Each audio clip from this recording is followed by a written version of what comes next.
আমরা আল্লাহর দরবারে ওয়াদাবদ্ধ, জনগণের কাছে ওয়াদাবদ্ধ। জনগণের রায়ের মাধ্যমে, ভোটের মাধ্যমে, ভালোবাসা সমর্থনের মাধ্যমে আল্লাহ যদি এই দেশ পরিচালনার সুযোগ আমাদেরকে দেন, আমরা ইনশাআল্লাহ কাউকে চাঁদাবাজি করতে দেব না।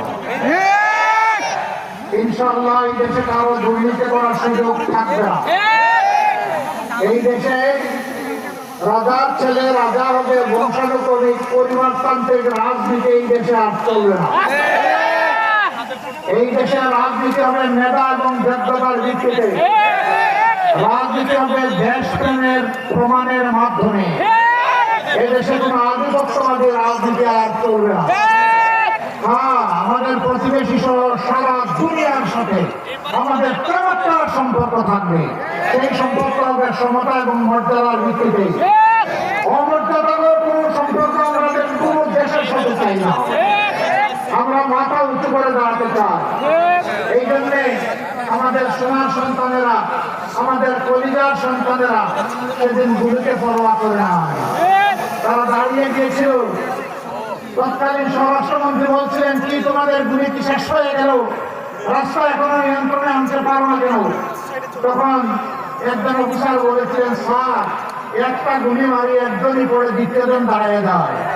এইটাই বাংলাদেশ। এই যুব সমাজকে কমানো যায়নি, কমানো যাবে না। এই যুব সমাজের অঙ্গীকার এবং প্রত্যাশা ইনশাআল্লাহ আমরা পূরণ করতে বদ্ধ করি।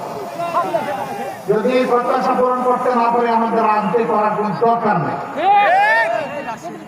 তারা যা চাইছে সেই বাংলাদেশটাই করতে চায়।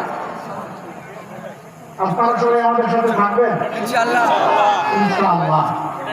আমরা একটা মানবিক, বৈষম্যহীন, ন্যায় এবং ইনসাফের ভিত্তির উপর প্রতিষ্ঠিত একটা বাংলাদেশ করতে চাই। এই বাংলাদেশে আবাল বৃদ্ধ বনিতা, নারী পুরুষ সকলে নিরাপত্তা বোধ করবেন এবং মর্যাদার সাথে বসবাস করবেন। যার যার যোগ্যতা অনুযায়ী পেশাগত দায়িত্ব পালন করবেন। এখানে ধর্মের ভিত্তিতে কারো মর্যাদা পেশাগত দিকে ঠিক হবে না। পেশাগত ময়দানের মর্যাদা ঠিক হবে তার দক্ষতার ভিত্তিতে, তার দেশপ্রেমের ভিত্তিতে। এই দুইটা জিনিস যার মধ্যে পাওয়া যাবে, কাজ অটোমেটিক্যালি তার হাতে চলে যাবে।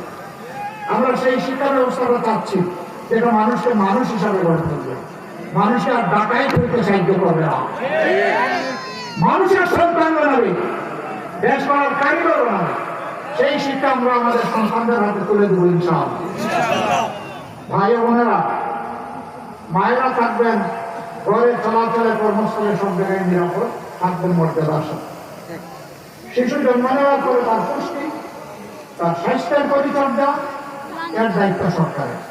5 বছর বয়স পর্যন্ত সম্পূর্ণ বিনা খরচে শিশুদের চিকিৎসা নিশ্চিত করা হবে ইনশাআল্লাহ।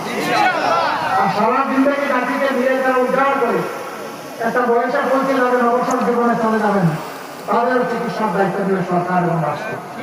সেটাও বিনা পয়সা ইনশাআল্লাহ। মাঝখানে যেটা সেটা পার্টিসিপেট হবে, কিছু আমার সামর্থ্য অনুযায়ী আর কিছু সরকারের। এইভাবে ইনশাআল্লাহ আমরা একটা মানসম্মত স্বাস্থ্য ব্যবস্থা গড়ে তুলবো ইনশাআল্লাহ। প্রত্যেকটি বিভাগীয় নগরী, প্রত্যেকটি জেলা কেন্দ্রে ইনশাআল্লাহ আমরা মেডিকেল কলেজ কায়েম করবো এবং বিশেষায়িত হাসপাতালও গড়ে তুলব। আর যে সমস্ত জায়গায় শ্রমঘন এরিয়া